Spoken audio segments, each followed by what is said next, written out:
Esferas da Vida, Apoio Cultural, Letra Espírita, iluminando almas e transformando vidas. Porta-Joia Lingerie, sempre com o melhor atendimento e os melhores preços. Instituto Eurípides, Escola Espírita de Araraquara, Apadrinhe, Estrutel, Estrutura Metálica. Johann Sebastian Bach compôs em Leipzig, Alemanha, em 1716, a música Jesus, Alegria dos Homens, para ser cantada e preparar os nossos corações cristãos para celebrar a vinda de Jesus à Terra. A presença de Jesus em nosso planeta há mais de 2 milênios tem sido fonte de alegria à humanidade. Hoje, refletiremos com o Dr. Sérgio Thyssen sobre esse espírito crístico, guia e modelo da humanidade, que prepararemos os nossos corações para essa época tão abençoada que é o Natal. Prepare-se, o Esferas da Vida está no ar. A alma que é vibração, vida e essência das esferas.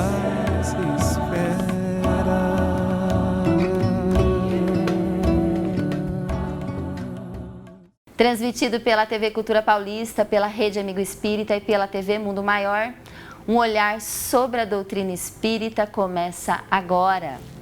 No Livro dos Espíritos de Allan Kardec, a pergunta 625 foi apresentada aos espíritos superiores nos seguintes termos: qual o tipo mais perfeito que Deus tem oferecido ao homem para lhe servir de guia e modelo?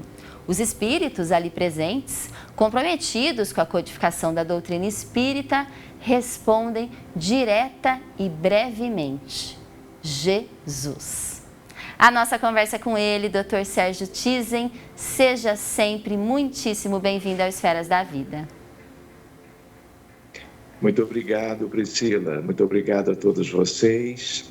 Que nós possamos, de verdade, trazermos juntos algumas considerações sobre o nosso Divino Mestre nesse programa tão querido que nós vamos realizando agora.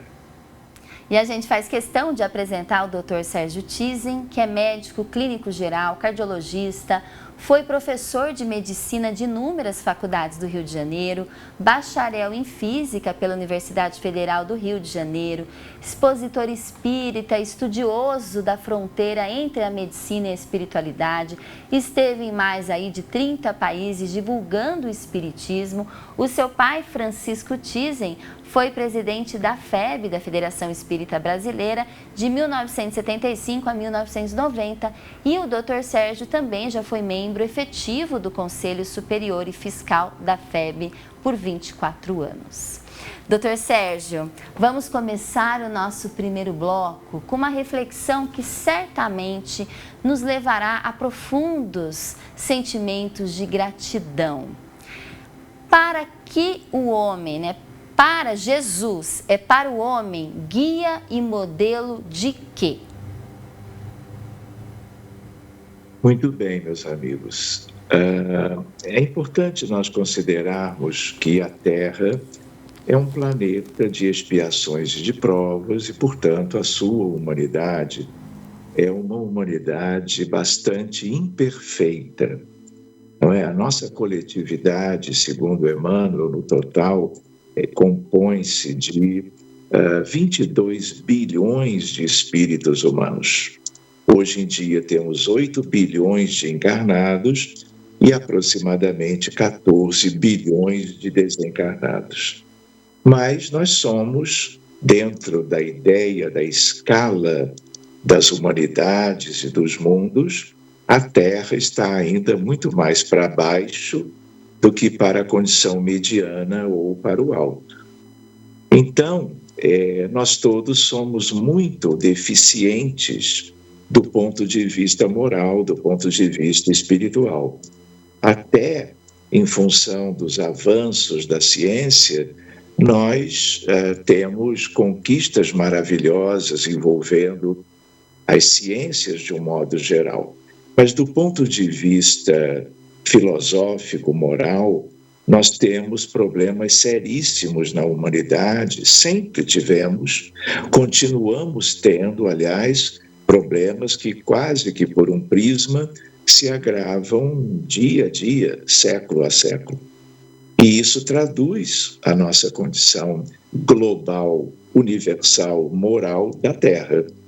Então, quando a espiritualidade, junto de Allan Kardec, responde à pergunta 625, afirmando clara e taxativamente Jesus, é porque ela queria como que deixar para os espíritas, mas deixar para toda a cristandade a ideia de que ele é o verdadeiro modelo, guia e governador da Terra.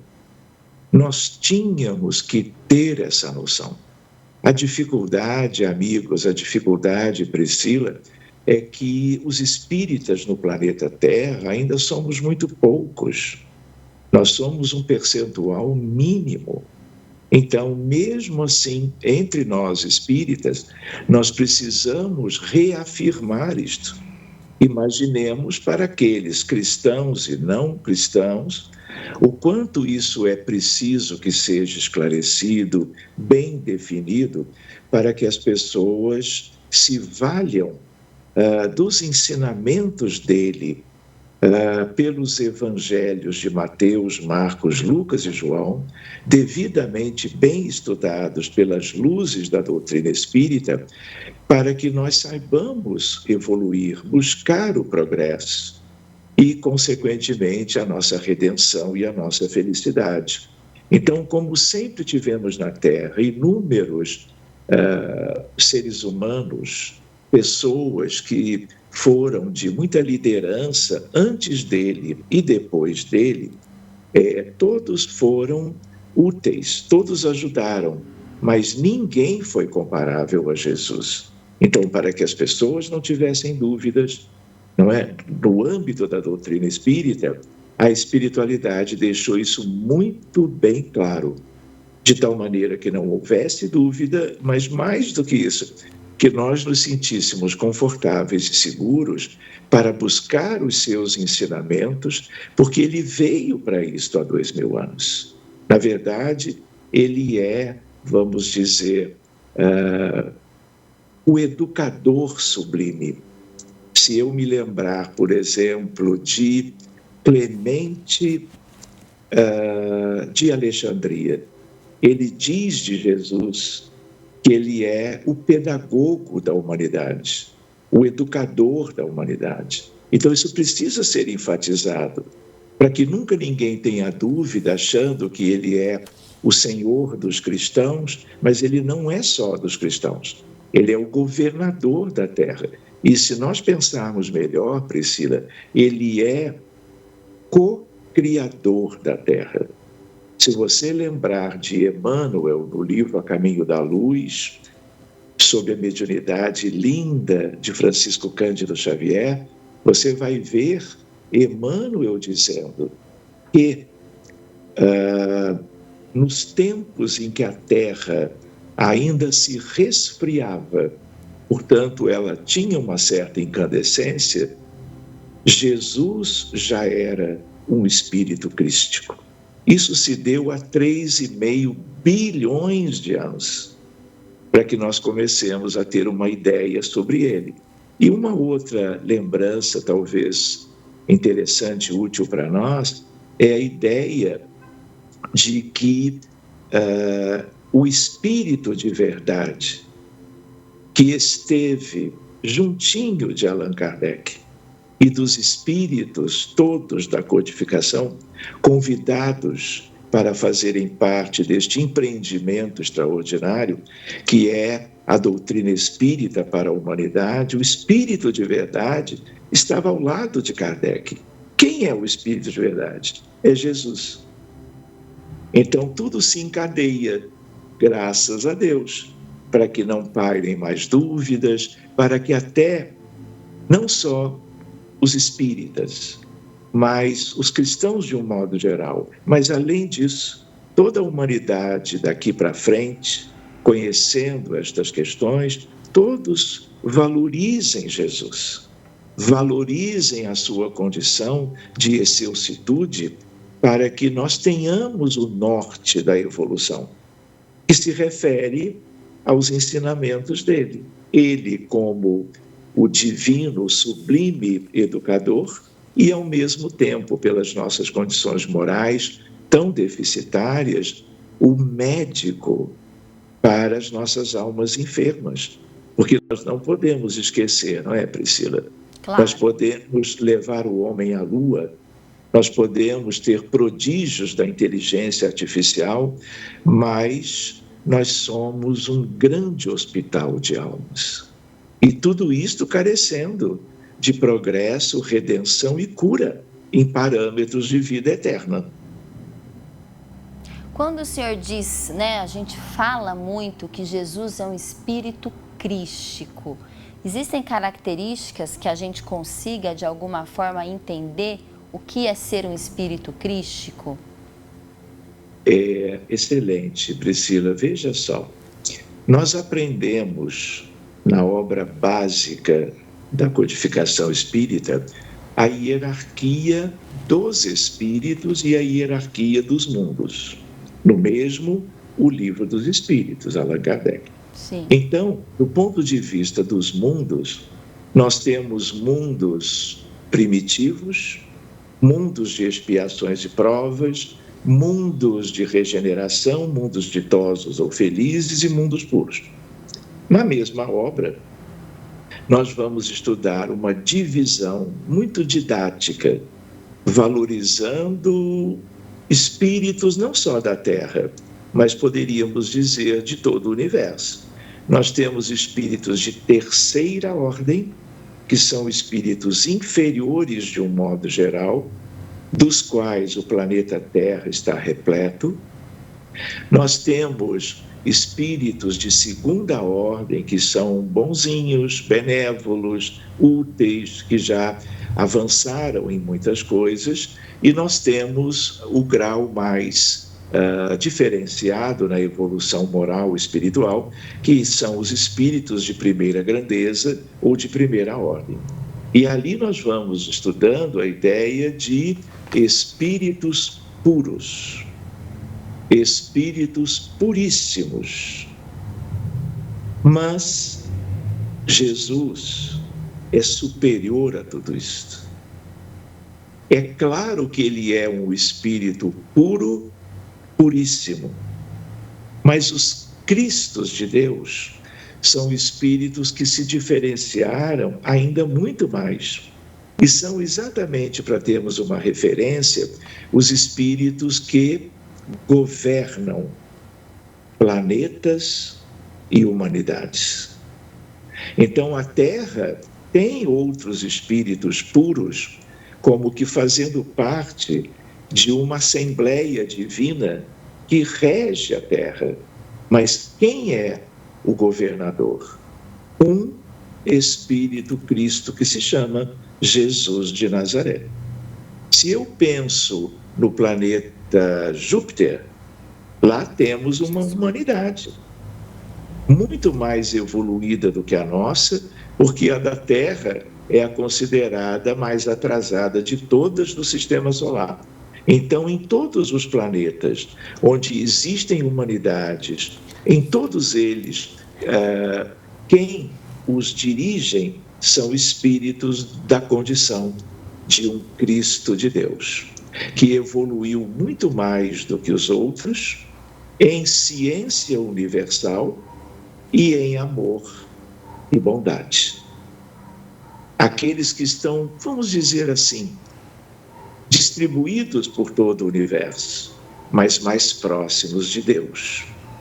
Tanto é que, como o Emmanuel foi lembrado agora, nós estamos nos referindo a alguém que recebeu a outorga divina há bilhões de anos para dirigir a Terra. Se você lembrar comigo da profecia do Filho do Homem, que é uma profecia do profeta Daniel, que depois volta como João Evangelista, que depois volta ao que se sabe como Francisco de Assis, ele, numa altura, tem um sonho à noite. E ao ter esse sonho, ele vê como que descendo das alturas um espírito de um homem jovem na aparência. E ele vai ter com o ancião. Esse ancião seria, vamos dizer, uma representação, uma metáfora sobre Deus. E Deus oferece a esse homem, que é Jesus, o Filho do homem, a direção, a cocriação, o amplo desenvolvimento material e espiritual do orbe terreno, incluindo todos os seres da criação que vem tendo há bilhões de anos, milhões ou centenas de milhares, a condição de fazerem uma parte da sua evolução no planeta Terra. Tudo é escolhido, tudo é administrado, tudo é regido por Jesus. Tanto é que, se você puder me acompanhar, nós temos a ideia da profecia do Filho do Homem engajada nos ensinamentos dos evangelistas. Mateus, Marcos, Lucas e João, você vai ver Jesus sendo referido como Filho do Homem 88 vezes. E ele próprio se dizendo... Dr. Sérgio Tizen, aqui no Esferas da Vida de hoje. Começamos aqui a preparar os nossos corações para o Natal.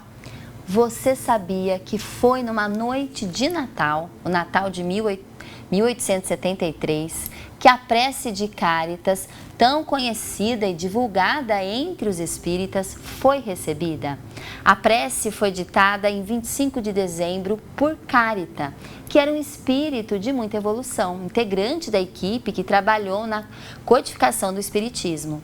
E a psicografia chegou até nós, por intermédio de uma médium, baronesa francesa, contemporânea de Kardec.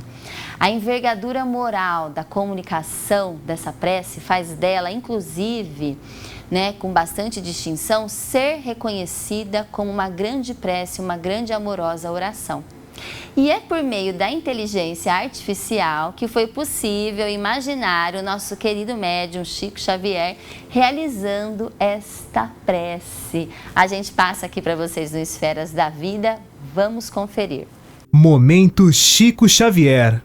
Deus, nosso Pai, vós que sois todo poder e bondade, dai a força àquele que passa pela provação, dai a luz àquele que procura a verdade, ponde no coração do homem a compaixão e a caridade. Deus, dai ao viajor a estrela guia, ao aflito a consolação, ao doente o repouso. Pai, dai ao culpado o arrependimento, ao espírito a verdade, à criança o guia, ao órfão o Pai. Senhor, que a vossa bondade se estenda sobre tudo que criaste. Piedade, Senhor, para aqueles que não vos conhecem, a esperança para aqueles que sofrem. Que a vossa bondade permita aos espíritos consoladores derramarem por toda parte a paz, a esperança e a fé. Deus, um raio, uma faísca do vosso amor pode abrasar a terra. Deixai-nos beber nas fontes esta bondade fecunda e infinita, e todas as lágrimas secarão, todas as dores acalmar-se-ão. Uma só oração, um só pensamento subirá até vós, como um grito de reconhecimento e de amor. Como Moisés sobre a montanha, nós lhe esperamos com os braços abertos, ó bondade, ó beleza, ó perfeição, e queremos de alguma sorte alcançar vossa misericórdia. Deus, dai-nos a força de ajudar o progresso a fim de subirmos até vós. Dai-nos a caridade pura, dai-nos a fé e a razão, Dai-nos a simplicidade que fará de nossas almas um espelho onde se refletirá a vossa santa e misericordiosa imagem. Paz espera.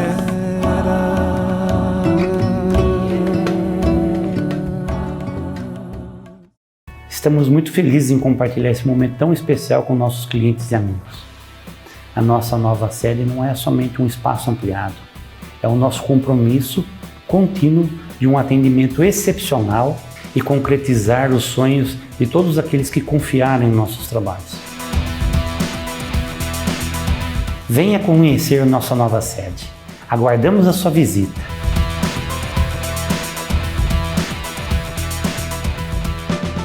Oi galera, eu sou a Loki, eu tô aqui pra te fazer um Porta Joia Lingerie.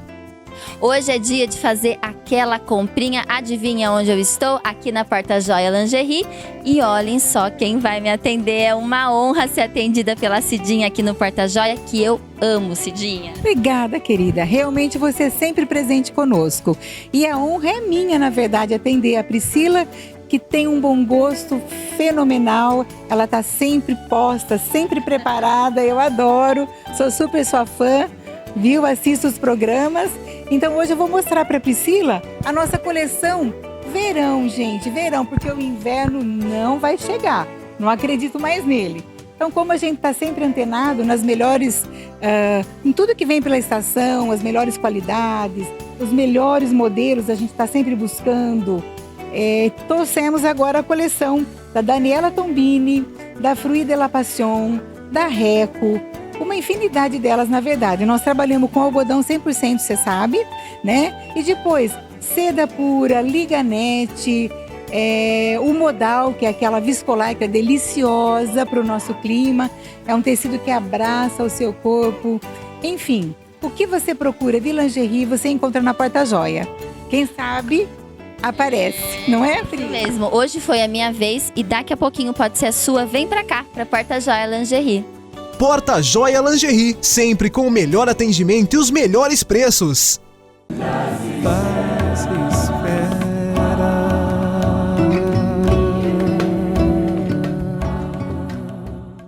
E a gente volta ao Esferas da Vida. Nosso tema é o nosso Mestre Jesus, a alegria dos homens. Marco, na história da humanidade, dividiu a história em antes e depois de seu nascimento. E a gente prepara o nosso coração para essa época que é muito abençoada, que a gente fala bastante de seu nascimento, que é o Natal.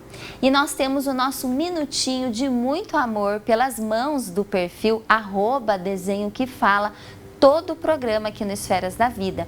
E a gente vai ver a mensagem de hoje, que é sobre o presente que Jesus está pedindo para a gente neste Natal. Vejam lá o desenho. O anjo pergunta a Jesus: Senhor, algum pedido especial para eles? E Jesus responde: o de sempre, amar uns aos outros como eu os amo. Olha, nada fácil presentear Jesus, hein? Será que é fácil, difícil? Mas todos os dias é um novo dia para que a gente aprenda a amar e caminhar rumo ao nosso alvo, que é Jesus. E a gente volta ao nosso entrevistado, que é o médico, o Dr. Sérgio Tizen, já que a gente tem um recado aí de Jesus. Ele pediu esse presente para que a gente ame um ao outro, Dr. Sérgio. A gente vem com uma pergunta interessante, que é sobre a moral cristã, que possui duas dimensões, a pessoal e a social. Não existe espírito evoluído ou em evolução praticante do amor que Jesus nos ensinou, amai-vos uns aos outros, isolado, sem a convivência e a interação com seus semelhantes. E Kardec pergunta, no Livro dos Espíritos, é da lei da natureza desigualdade, por exemplo, das condições sociais? E a resposta foi a seguinte, que não, é a obra do homem, a desigualdade, não é obra de Deus. E aí Jesus foi mais categórico, ele fala, é mais fácil passar um camelo pelo fundo de uma agulha do que um rico entrar no reino dos céus, de Deus, O que Jesus quis nos ensinar com esta passagem, Dr. Sérgio? Muito bem. Priscila, eu acho assim, nós temos toda uma história de um materialismo que tomou conta de milênios da nossa condição de filhos de Deus neste planeta de expiações e provas que é a Terra, não é? Então, o paradigma materialista, a época do materialismo, continua sendo prevalente entre nós. E tudo aquilo que se refira à felicidade legítima, real, ela nada tem a ver com a matéria.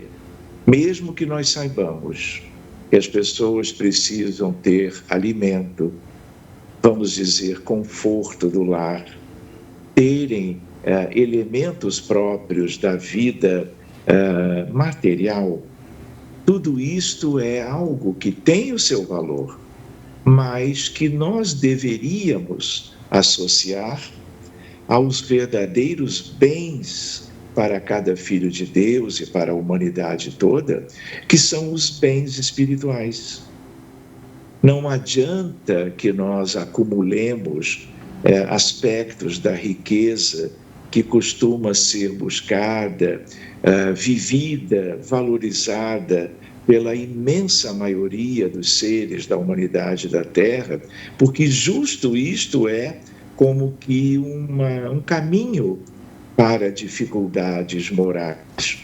Então, quando Jesus comenta sobre a ideia de que o rico não entra no reino dos céus, é porque esse tipo de riqueza se filia ao orgulho, ao egoísmo, à vaidade e à indiferença, que são aspectos completamente comuns, né? Mas que conduzem qualquer filho de Deus ao que não importa, a tudo aquilo que, vamos dizer, engana e esconde de cada um o verdadeiro sentido da vida.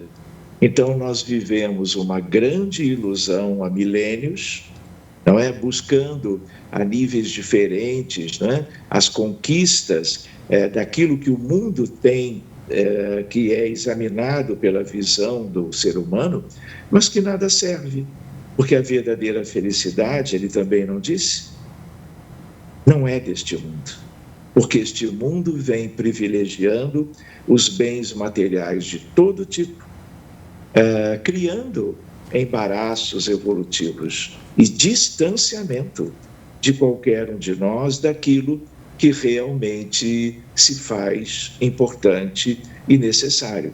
Existe uma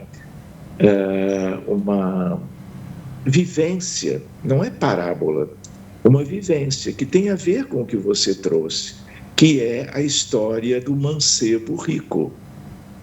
Então, Jesus caminhava com os apóstolos e surge uma figura de um jovem que fica encantado com Jesus. E os apóstolos estavam bem próximos.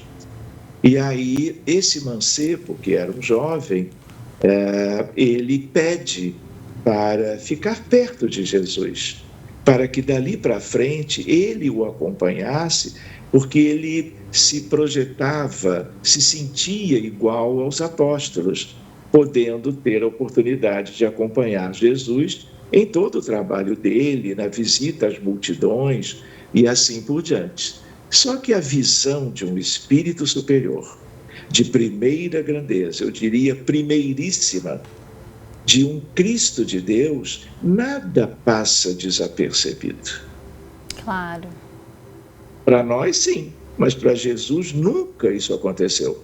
Então, quando ele percebe o interesse do mancebo rico, ele também, porque ele era de família abastada, ele nota o que seria uma vulnerabilidade deste jovem, que é o apego aos bens familiares, materiais da riqueza. E aí ele diz, tá bem, podes vir, mas então se desfaça de todos os teus bens e venha. E aí o mancebo rico vive uma crise, porque ele nunca imaginou que ele teria que deixar esses bens materiais afastados do dia a dia dele para poder acompanhar Jesus. Porque se Jesus permite, ele provavelmente não seria verdadeiramente alguém em condições de uma vida apostolar. E Jesus tinha que fazer essas escolhas no sentido de quem o acompanhasse ao longo dos poucos anos do seu messianato. Então, o nosso jovem, ele desiste. Ele vira as costas e ainda sai resmungando. Porque Jesus vai no ponto ligado às suas questões morais. Talvez houvessem outras, né? Claro. Mas ele prioriza isso e, claro, o mancebo rico deixa para nós um exemplo. Porque Jesus é uma criatura tão especial, tão linda, tão sábia. E ele, em todos os momentos da sua ligação com as criaturas do planeta, de todo tipo, ele sempre aproveitava as oportunidades para ensinar. Ensinar para o proveito, não dele, como mestre, mas para o proveito daqueles que fossem interagindo com ele. Aliás, lembrando da palavra mestre, Jesus foi chamado de inúmeras designações pelos que conviveram com ele e por aqueles que ele foi encontrando ao longo daqueles poucos anos daquela jornada. O único termo de referência que Jesus aceita é o de mestre. E eu lembro isto quando estávamos nos referindo antes à ideia da pedagogia divina, a ideia de um professor que é um espírito extraordinário que veio nos dar aulas, que veio nos ensinar o essencial. O que nem o essencial naquela altura ia de termos desenvolvido, aprendido, e vamos precisar ainda de muito tempo, porque somos rebeldes, somos muito pouco ligados àquilo que de verdade interessa no processo evolutivo individual e coletivo na Terra. E não é por outra razão que ele não foi aceito como o Messias prometido pelos profetas do judaísmo milhares de anos antes de se corporificar na Terra.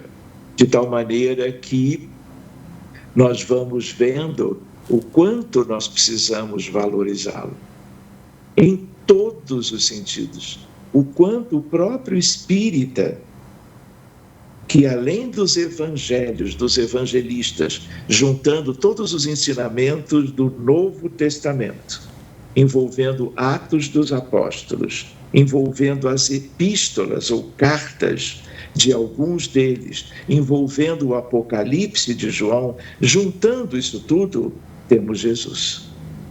Nós não podemos estudar apenas o Evangelho segundo o Espiritismo de Allan Kardec, claro, com os lindos espíritos da codificação, porque essa parte examinada na obra é a parte extraordinária do Sermão da Montanha, a síntese cósmica dos ensinamentos de Jesus, mas tudo é ele, desde a Anunciação até o Apocalipse. Lembrando que o Apocalipse foi escrito por João, já idoso, exilado na ilha de Pátmos, quando Jesus vai até ele.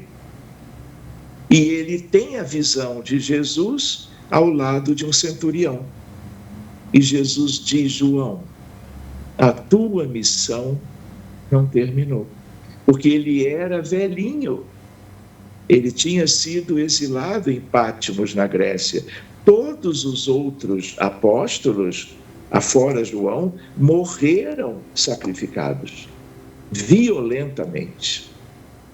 E é a João, o discípulo amado, que Jesus diz: a tua missão não terminou. E é quando ele escreve o Apocalipse. Então, se nós entendemos que Jesus está em tudo isto, dentro da ideia, vamos dizer, da Boa Nova e do Novo Testamento como um todo, nós espíritas não vamos estudar isso tudo. Nós vamos perder conteúdos divinos através de Jesus. Então, a ideia qual é?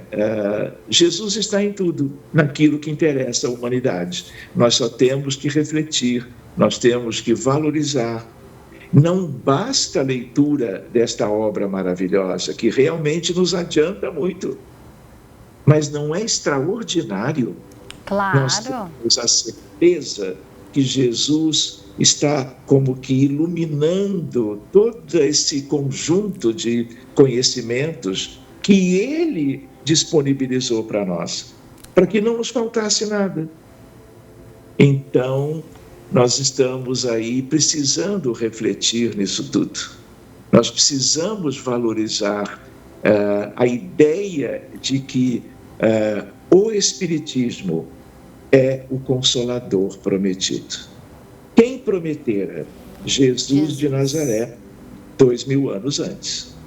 Mas se ele promete, e ele está em tudo, nós temos que deixar de lado muitos dos interesses comuns do dia a dia humano, nos tempos que correm, para estarmos nos dedicando.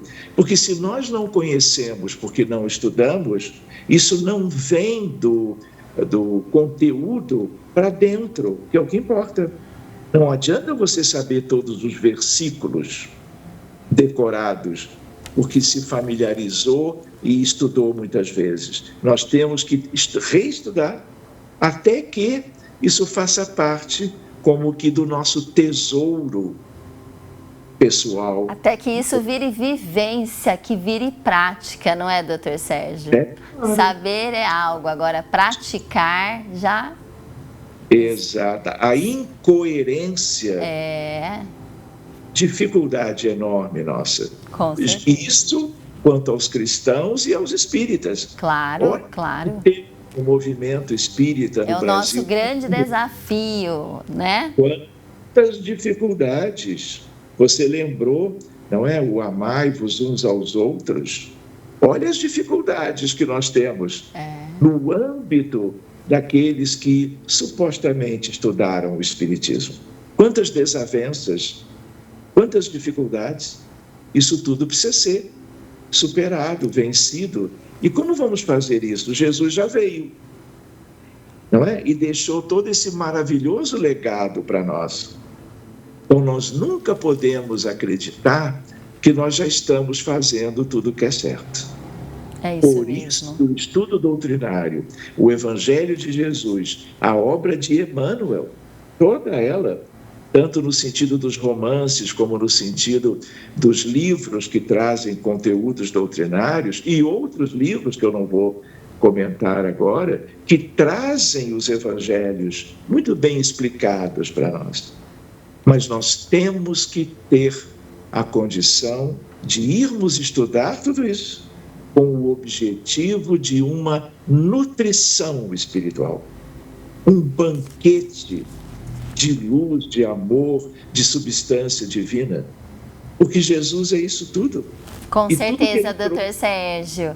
A gente agora vai entrar no bloco de ciência, a gente vai trazer aqui para todos nós um bloco, né? E a gente vai falar sobre ciência, religião e espiritualidade, como conciliar, porque chegou o momento do nosso quadro de ciência, espiritualidade e saúde, que é do NUPS, que é o Núcleo de Pesquisa em Espiritualidade e Saúde da Universidade Federal de Juiz de Fora, que foi fundado, dirigido pelo médico psiquiatra Dr. Alexander Moreira Almeida. E hoje a conversa é com o próprio sobre essa conciliação entre ciência, religião e espiritualidade. Vamos conferir.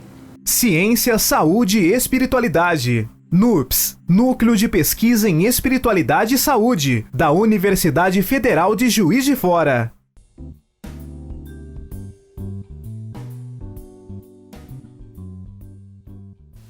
para falar sobre esse debate, sobre essa questão ciência e espiritualidade, como conciliar, só a própria pergunta, como conciliar, já parte do pressuposto que tem alguma coisa difícil de conciliar, né? Então, a gente tem que discutir exatamente por aí.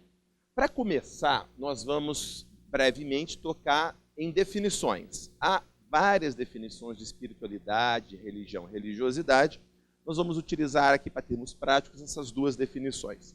A espiritualidade seria a relação do indivíduo com o sagrado ou com o transcendente, com a realidade última, que pode ser Deus, espírito, alma, alguma coisa que transcenda o dia a dia, a questão simplesmente material.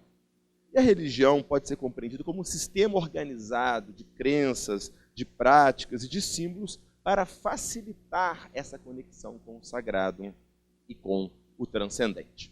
Muito bem, nós vamos trabalhar aqui, basicamente, discutindo 5 fatos estabelecidos, ou fatos ou afirmações consideradas como fatos estabelecidos na relação ciência e religião. Eu acho que esses supostos fatos são uma das grandes causas deste conflito, ou da percepção de um conflito entre ciência, medicina e religião. Uma primeira afirmação é a seguinte: um primeiro fato, supostamente fato, seria de que o universo é composto apenas por matéria ou por forças físicas. Todo o universo, tudo que existe, se resume a forças físicas, a átomos, suas subdivisões, prótons, quarks, seja o que for. E tudo que transcenda uma visão estritamente material, tudo que não possa ser explicado apenas em termos de interações de forças físicas, químicas, seria superstição ou anticientífico. E qualquer explicação científica é entendida como uma explicação materialista. É comum, por exemplo, às vezes, quando o repórter me pergunta qual é a explicação científica para a experiência de quase-morte. O repórter querendo saber, de modo geral, qual é a explicação materialista reducionista de que o cérebro é a causa desta experiência. Há um equívoco de juntar a expressão científica como sendo uma explicação necessariamente materialista.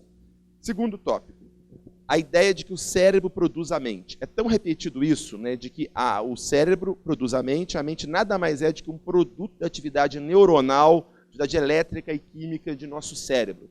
Que nós somos basicamente robôs biológicos. Esse é um outro conceito bastante disseminado. Um outro dele, bastante comum, é a ideia de um eterno conflito entre ciência e religião. Sempre que a gente ouve uma narrativa de conflito, um conflito perene, e um conflito parece insolúvel entre ciência e religião. E, além disso, a ideia de que não é possível estudar, do ponto de vista científico, a religiosidade, a espiritualidade. E, por fim, o último tópico ligado a nós aqui diretamente, há uma oposição, necessariamente uma oposição entre medicina e ciência. E o nosso objetivo aqui hoje vai ser abordar brevemente cada um desses 5 tópicos. Paz e espera.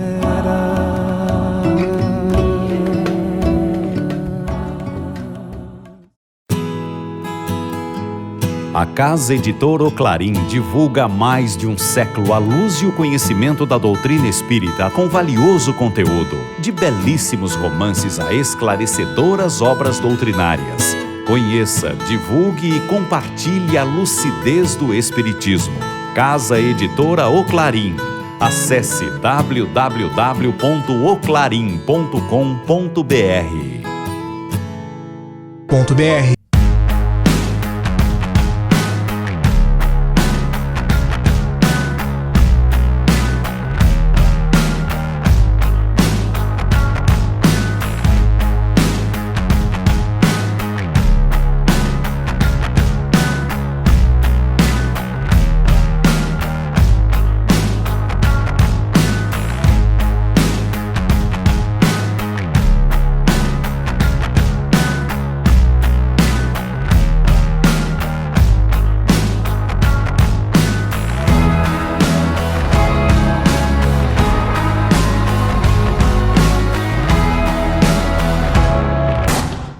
Você conhece o Instituto Eurípides? O Instituto Eurípides é uma instituição sem fins lucrativos, que há 25 anos atende crianças e jovens carentes na cidade de Araraquara.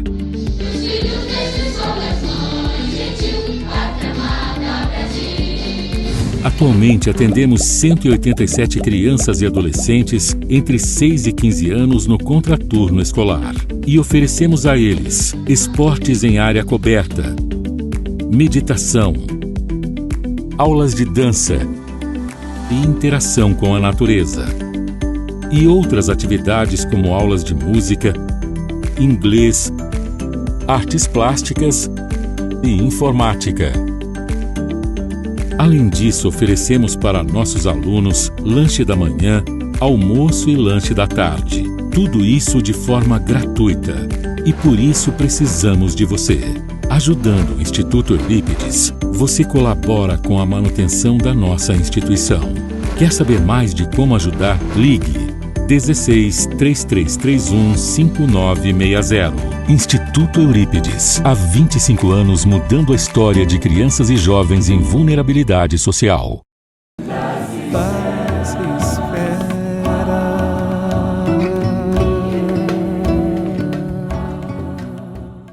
E a gente volta ao Esferas da Vida, é sobre a alegria dos homens, que é Jesus, marco na história da humanidade, dividiu a história em antes e depois de seu nascimento, que a gente hoje conversa. Chegamos aqui no nosso último bloco. A gente começa por meio desse programa a preparação dos nossos corações aqui para essa época que é tão abençoada. A gente conversa com o Dr. Sérgio Tizen e neste momento, penso eu, Dr. Sérgio, que a gente poderia refletir mais especificamente no nascimento de Jesus e o que representou o nascimento, já que a gente chega naquela eterna lição da humildade, porque Jesus, como o senhor falou, é um espírito crístico, deu as características, é um espírito que poderia ter nascido da forma como ele quisesse, ele preferiu, ele quis nascer numa manjedoura extremamente humilde. Como que a gente pode analisar já o início da vida de Jesus aqui no planeta Terra? Muito bem, Priscila. Veja só, Jesus é o mestre da humanidade. E ele conhecia e conhece melhor do que ninguém a nossa condição espiritual, moral, portanto, as nossas deficiências. Eu costumo dizer que existe uma tríade devastadora que obsta a felicidade poder ser alcançada pelos seres humanos encarnados aqui, mas também os desencarnados, porque somos da mesma natureza e da mesma condição. Então, a tríade devastadora, o item 1 é o orgulho, o egoísmo, a vaidade, e poderíamos juntar a indiferença, por exemplo.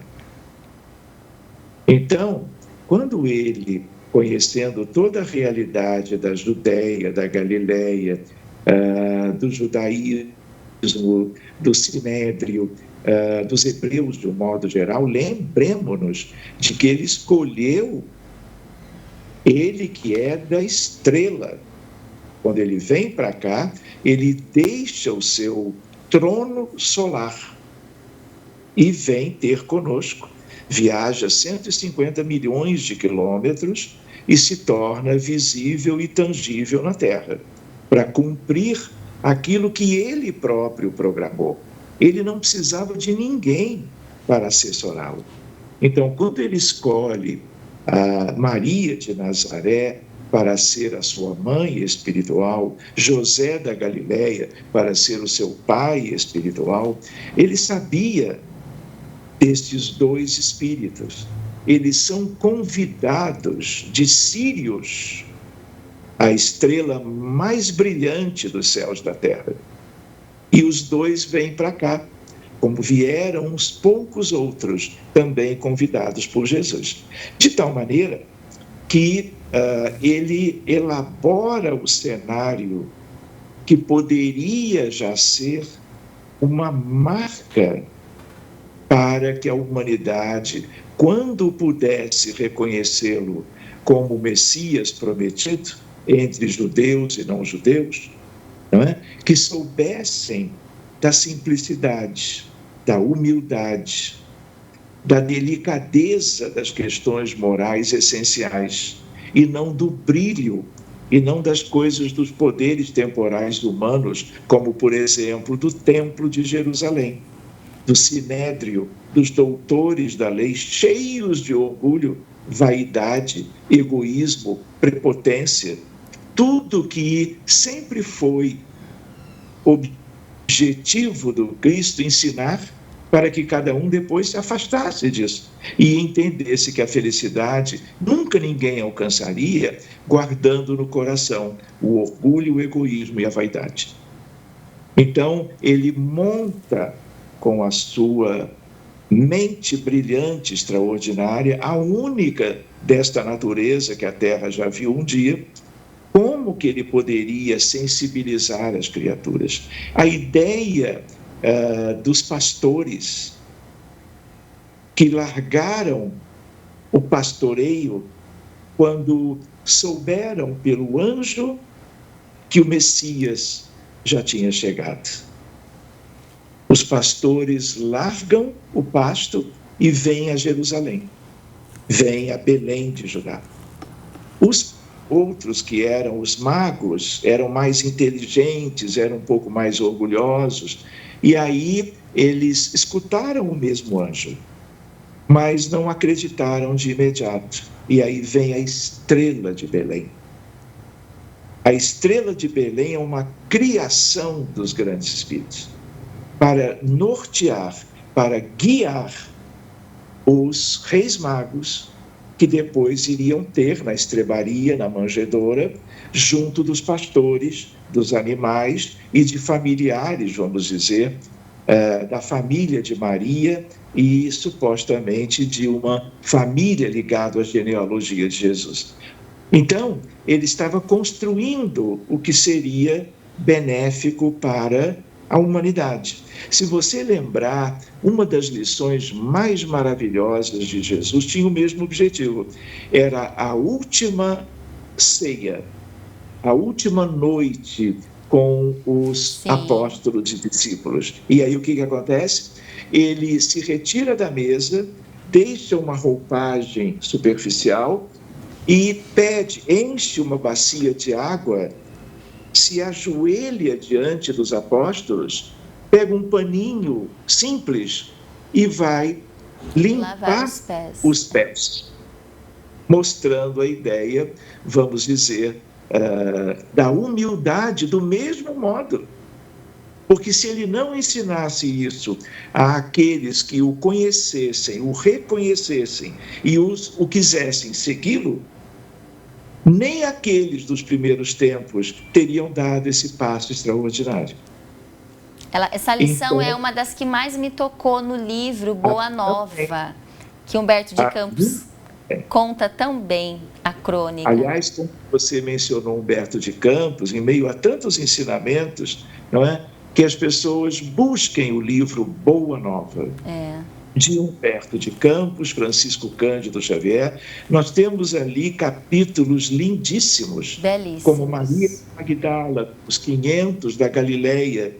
Enfim, são muitos temas que são tão proveitosos para nós e um dia, Priscila, serão proveitosos para todo mundo. Temos que agradecer a Deus que conhecemos um pouquinho do Espiritismo já há algum tempo e com o conhecimento adquirido vamos despertando para as questões essenciais que nos importa conhecer, mas mais do que isso, porque amar ao próximo como a nós mesmos é traduzir em palavras fáceis aquilo que para muitos poderia ser mais difícil de entender. Porque existem muitas formas de amar. Uma delas é divulgar a essência do cristianismo, divulgar Jesus. E a gente chega neste momento aqui na dica do livro da Editora Clarim, e nesse caso é dica dos livros. Eu mostro para vocês rapidamente o livro da família contemporânea.